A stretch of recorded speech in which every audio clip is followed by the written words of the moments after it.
ગીર સોમનાથ જિલ્લાના ગીર ગઢડા તાલુકાના જૂના ઉગલા ગામમાં સરપંચ બનવા બે વેવાણો વચ્ચે સરપંચ બનાવવાના યુદ્ધમાં પરિણામ આવી ગયું છે. જૂના ઉગલા ગામે છેલ્લા 10 વર્ષથી સરપંચ તરીકેનું રાજ ભાવનાબેન વિનોદભાઈ નંદવાણા અને તેમના વેવાણ જયાબેન નરસિંહભાઈ ડાંગોરાએ આખી પેનલ સાથે હરાવી દીધા હતા.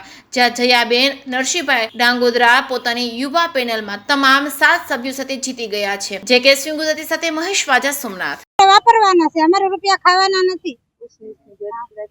અમારે ખૂબ સારું છે, મારા દીકરાઓને કઈ વાંધો નથી. ગામનો સપોર્ટ છે એટલે અમે કામ કરશું.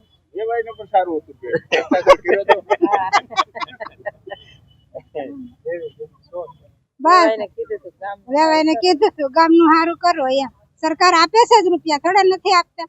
અમને ઘર માટે નથી આપતા, ગામ માટે આપે છે એમ. તો બધા આપણે ખાઈ જવાના ન હોય.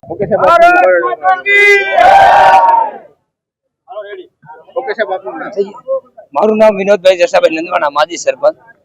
10 વર્ષથી સરપંચ હતો. અત્યારે અમારા જમાઈ અમારા વેવાઈ સાથે ઉભા હતા તો એની જીત થઈ છે, તો એ માટે હું ખુશી અનુભવું છું કે મારા વેવાઈ જ છે. અત્યારે અમને મારા વેવાઈ છે એના પ્રત્યે કોઈ ભેદભાવ નથી. એ હું જીતો તોય કોઈ નતું ને એ જીતા તો કોઈ નથી. અમારા વેવાઈ હતા, જીત્યા તો અમે એવું માનશું કે ભાઈ ઘી જાય તો ખીચડીમાં છે, એવું અમારું માનવું છે. અમે 10 વર્ષ શાસન કર્યું, અમારી જ્યાં ખામી રહી ગઈ હોય તો ગામની જનતાએ એ લોકોને નવી પેનલ આપણે લાવીએ અને ગામમાં વિકાસ કરે એ ગામની જનતાએ નક્કી કર્યું. અમે કોઈ નક્કી કર્યું નથી. એટલું કઈ એનો વિનમો છે. એમાં કોઈ ફેરફાર ન પડે. અમારું સમાય છે, વેવાય છે. આજે અમે તો 10 વર્ષ રાજકારણ કરીએ છીએ, એમાં 5 વર્ષ જાય એમાં અમને કોઈ ફેર નહીં. તમારે જમાય તમારી સામે પેનલ ઊભી કરી, એવું દુઃખ તો મનમાં રાખતું હતું તમને? નહીં, કોઈ જાતનું નહીં. તો ભાઈ સરપંચ કેમ સમરસ ન થવા દીધું? એમાં કોની ભૂલ હતી સમરસ ન કરી? મારે ગામની સાથે જનતા સાથે હોય ને કે મને સહાય કે ન જનતા સહાય.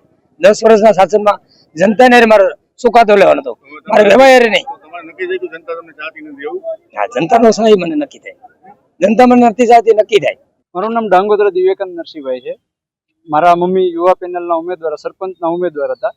આજે 2025ની સામાન્ય ચૂંટણી જૂના ઓગલામાં ઝાઝા સમય બાદ યોજાય, જેમાં અમારી યુવા પેનલ 7 વોર્ડ તેમજ સરપંચ અમારા ગામ લોકોએ જંગી બહુમતીથી અમને એકતરફી બહુમતીથી જીતાડ્યા છે. અને અમે ગામના લોકોને એટલો વાયદો આપીએ છીએ કે જે તમે અમારા ઉપર વિશ્વાસ રાખ્યો છે એ વિશ્વાસ અમે ખોટો નહીં પડવા દઈએ. અને જે પણ ગામના અત્યાર સુધીના વિકાસના કામો અટવાયેલા છે કે જે કામો વ્યવસ્થિત નથી થયેલા એ અમે એના પૂરું ધ્યાન આપી વ્યવસ્થિત કરાવશું અને ગામને વિકાસની દ્રષ્ટિએ ગોકુળિયું ગામ સાબિત કરીને બતાડશું. અમે તમારા સત્રાની પણ હાર થઈ છે. હા, 7મા વોર્ડની અંદર પ્રફુલભાઈ ચીમનભાઈ ગોયલ અમારા ઉમેદવાર હતા, એની સામે વિનુભાઈ જસાભાઈ નંદવાણા મારા કાકાજી સસરા છે, એની પણ હાર થઈ છે. એમને 56 વોટ મળ્યા છે અને જ્યારે પ્રફુલભાઈને 158 જેવા વોટ મળ્યા છે. અને સાસુમાની પણ જંગી હાર થઈ છે એમ કહી શકીએ. એને 430 મત મળ્યા છે, જ્યારે મારા મમ્મીને 1036 મત મળ્યા છે.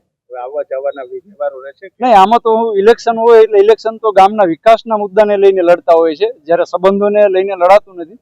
ગામની અંદર વિકાસ નતો થયો ત્યારે જ ગામ લોકોએ સંબંધને જોયા વગર અમારી યુવા પેનલને એકતરફી મત આપી અને વિજય બનાવ્યો છે.